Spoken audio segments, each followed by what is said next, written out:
Ross Crater is just one of the 60% of college students whose 4 years will not go according to their original plans. Currently taking a leave of absence to focus on his mental health, Ross explains his journey to getting back to the classroom. So, in prepping for college and high school, I was homeschooled, and so it looked different for me than it looked for a lot of other people. And so I was originally planning on going to the U.S. Coast Guard Academy, and so a lot of my studies were envisioning for that purpose. And so I had taken a lot of AP courses. I had taken some college also at Delaware County Community College that ended up they weren't transfer credits that I could apply to Temple, but I had taken them originally planning on going to the Coast Guard Academy. And around senior year was when I was kind of thinking through, and I realized my reasons for wanting to go to the Coast Guard were mostly because it was free tuition, and it was in more towards that end than actually wanting to be a Coast Guard officer. So I decided to start looking at other schools in the area.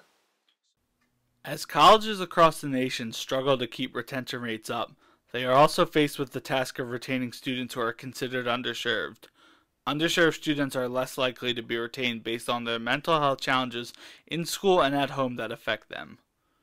Pretty much, retention is really looking at the students that come into your institution and seeing how they retain, one, their first year, right? So freshmen from first year to their second year. And then there's also retention of students just along their persistence route to graduation.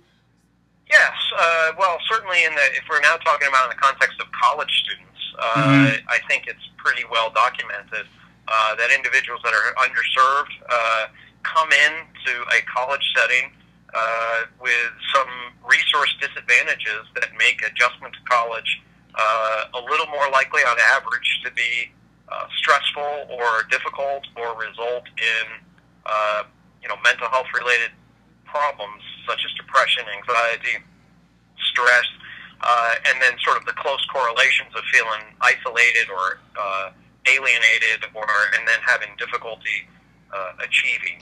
And in my second semester, things quickly started going downhill, and so it was really second semester that I really began seriously considering, okay, is there a point to continuing school at this point, or do I want to take some time off and really figure things out and get essentially the help I need in order to recover. And so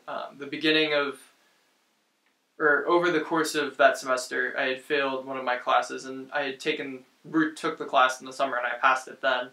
And so I figured, because the summer had gone fairly well, I figured I'd give the first semester a go.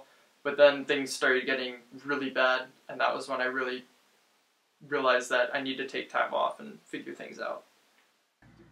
Yes, well, to me, what I really encourage is, first off, awareness of the dynamics that might be that would put somebody at risk. So, are they aware? Is the facility aware? Are there mechanisms to foster that awareness? I definitely have been thinking a lot about what I'm planning on accomplishing over this break, and one of the biggest and number one priority is seeking help, and as far as like a psychiatrist is concerned, finding out if it's something that I would need to go on medication for. That's definitely priority number one. And I would say one of the biggest reasons that people should care about it is this: college is sort of a crucial time where you're in high school, and up until that you're sort of making the base work for what you're going to be doing. But college is really where you start learning about what you're really going to be practicing. Like if you're a medical student, for example, when you start learning about really what it means to be a doctor, you do that in college, not much in high school. And so I would say it's really important, especially with technology growing the way it is, that if students in college are depressed, they're either not going to be able to accomplish school, or they're going to be able to do it much less than they would be otherwise. For a while before I was depressed, my general outlook was, everything sort of happens for a reason, and even if things are hard, like there's going to be an end to it. And that's pretty much, I guess, would be the main thing, that things aren't going, even though things are hard now, and I don't really see a point to things now, there's going to be a point where things will get better. And